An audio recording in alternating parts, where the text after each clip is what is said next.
पूरे के पूरे इलाके रुड़ गए हैं और इनकी फैक्ट्रियां महफूज हैं, इनकी सोसाइटियां महफूज हैं।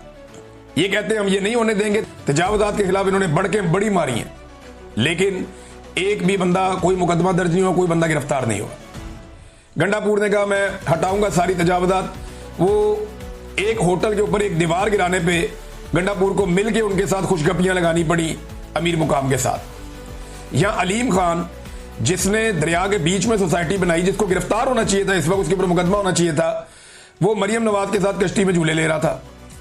अंदाजा करें आप। और मुझे तब समझ आएगी दरिया रावी में कर क्या रहा है। वो लोगों ने बताया कि जनाब बांध तोड़ दिए अपनी सोसाइटी बचाने के चक्कर में, फिर भी सोसाइटी में पानी घुस गया, लोगों का करोड़ों अरबों का सामान ज़ाया हो गया, कोई गिरफ्तार नहीं हुआ। भैया एनओसी भी कैंसिल कर दो, कोई मुकदमा ही दर्ज कर लो, किसी को गिरफ्तार ही कर लो, लेकिन ये सिर्फ सियासत करेंगे। इस वक्त ये बातें चीतें की जाएंगी, दिहाड़ियां लगाई जाएंगी और फिर ये अपने अपने काम पे लग जाएंगे। इन्हें लगता है कि पाकिस्तानी भूल जाएंगे, जल्दी भूल जाएंगे, लेकिन इंशाल्लाह हम पाकिस्तानियों को भूलने नहीं देंगे। ये बातें हम बार बार याद दिलाएंगे और ये बातें याद रखनी पड़ेंगी।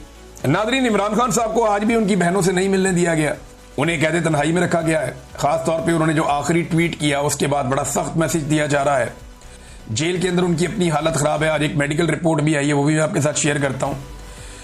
तो मरी प्लान के बाद ऐसा लगता है कि अब चीजें एग्जीक्यूट हो रही हैं।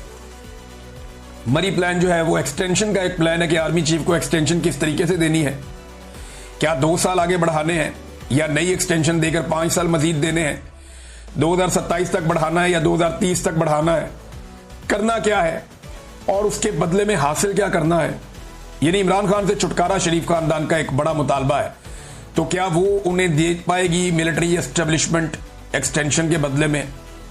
ये चीजें ऐसा लगता है अब तय हो गई हैं। उसके बाद इमरान खान साहब की मुलाकातें बहुत बुरी तरह बंद हैं। सैलाब के बावजूद जो है वो मुलाकात रोकने पर तवज्जो मरकूज है। अडयाला के बाद आज मुलाकात वाला दिन था, वहां ड्रामा लगा रहा सारा दिन, फिर इन्होंने नहीं मिलने दिया। कारकुन भी एहतजाज करते रहे। इमरान खान की बहनें अकेली वहां दीवार पे बैठी रही शाम तक कि हमारे भाई से मुलाकात करवा दो। उनकी मुलाकात नहीं करवाई गई। फिर आज कुछ वहां पे सहाफी ऐसे थे जिनसे बड़े सख्त सवालात उन्होंने किए अलीमा खानम से। सियासी नौयत के भी थे, दीगर भी थे। मरे हुए को मारना बड़ा आसान होता है। वो जर्नलिस्ट हैं, मेरे कुलीग हैं, लेकिन दबाव बहुत होता है जर्नलिस्टों पे भी, मैं जानता हूं अच्छी तरह। एस्टेब्लिशमेंट बहुत दबाव डालती है। तो बड़े ऐसे सवाल किए गए कि इमरान खान नाम लेके क्यों तनकीद करते हैं इदारों के ऊपर, वो नाम लेता है इदारों का। तो उन्होंने कहा ये क्या है, आसिम मुनीर का नाम लेता है ना, तो इसमें क्या है, वो साबिक वजीर आजम है, उसे कैद तन्हाई में रखा हुआ है, ये ज्यादा बड़ा जुर्म है। और ये कौन कर रहा है? आसिम मुनीर ही कर रहा है, उन्होंने ये कहा। तो अलीमा खानम ने दोबारा से डट के उस पर तनकीद कर दी आसिम मुनीर पे और खुलकर उसके बारे में बात कर दी। अब साबिक वजीर आजम को डाला हुआ है कैद तन्हाई में और उन्हें मुलाकातों की इजाजत नहीं दी जा रही। मैं याद दिला दूं कि गंडापुर साहब ने 12 जुलाई या एग्जैक्टली 12 जुलाई का दिन था जब गंडापुर साहब ने यह दावा किया था कि 90 दिन बाद या तो इमरान खान रिहा हो जाएगा या फिर हम सियासत छोड़ देंगे। तो गंडापुर साहब को मैंने सिर्फ यह बताना था कि 12 जुलाई से 12 अगस्त और अब सितंबर की 2 तारीख आ गई है, लिहाजा आपके बाकी रह गए हैं 38 दिन। तो 38 दिन जो है उनमें गंडापुर साहब या तो आप सियासत छोड़ देंगे, जो आपने खड़े होकर बहुत बड़ा दावा किया था, डेडलाइन दी थी अपने आप को, या फिर इमरान खान साहब बाहर होंगे। तो मैंने उस वक्त कहा था कि इनके पास 3 महीने के बाद कोई और बहाना होगा कि ये ना होता तो इमरान खान छूट जाता, वो ना होता तो इमरान खान छूट जाता, ये मेरी बात मान लेता तो इमरान खान छूट जाता। तो बड़े बड़े इन्होंने दावे पहले भी किए, बड़ी बड़ी बढ़के मारी हैं। वो 12-14 क्लिप है मेरे पास, किसी दिन आपको सुनाऊंगा कि गंडापुर ने कैसे इमरान खान को छुड़ाने के दावे किए और फिर किया क्या। बहरहाल इमरान खान साहब की मेडिकल इशू के ऊपर एक रिपोर्ट आई है और ये रिपोर्ट कह रही है कि हैरानकुन इंकशाफ है इसके अंदर, जिसके मुताबिक पहली बार पिम्स मेडिकल बोर्ड ने कान और दांत के हसास होने की बुनियाद पर सपोर्टिव मैनेजमेंट तजवीज की है इमरान खान के लिए।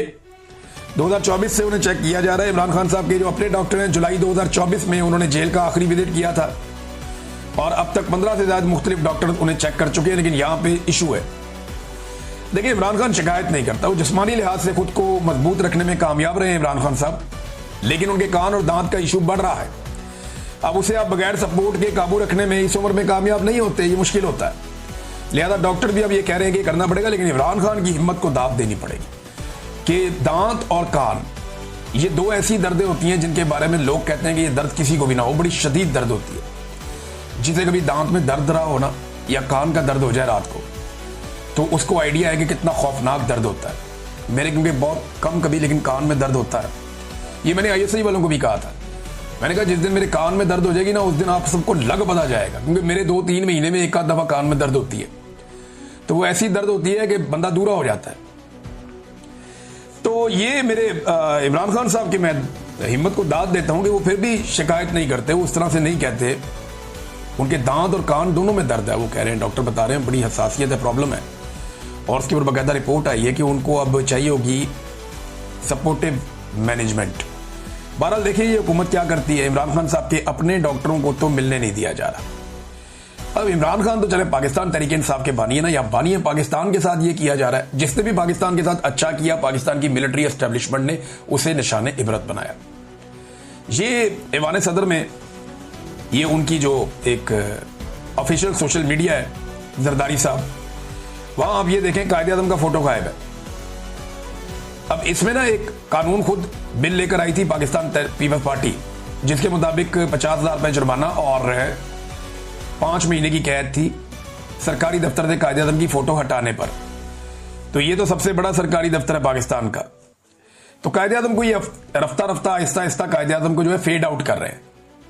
ऐसा लगता है कि एक वक्त आएगा कि ये नोट के ऊपर से कायदे आज़म का फोटो उतार के तो इनकी तस्वीर लगा देंगे, शरीफ खानदान के, जरदारी खानदान के, और इन लोगों को लीडर बना के पेश कर देंगे। ऐसा दिखाई देता है, ऐसा लगता है शायद ये कर गुजरेंगे। ये काम भी ये लोग कर लेंगे, कोई पता नहीं इनका। ये फ्रॉड में किसी भी लेवल तक जा सकते हैं। नाज़रीन, पाकिस्तान टेलीविजन ने अपने एक बदज़बानी करने पर मुलाजिम को फारिग कर दिया है। ये मरीम नवाज और अता तारड़ वगैरह की चॉइस थे, और ये साहब काफ़ी लंबे अरसे से, क्योंकि जब मैंने ये खबर पढ़ी तो फिर मैंने कहा मुझे बताएं इन्होंने क्या किया। तो मुझे पता चला कि इन्होंने काफ़ी लंबे अरसे से ख़वातीन के हवाले से और पाकिस्तान तहरीक इंसाफ के हवाले से खासी बदज़ुबानी की है, और बड़े जो है वो बिलो द बेल्ट ये अल्फाज इस्तेमाल करते रहे उन लोगों के लिए।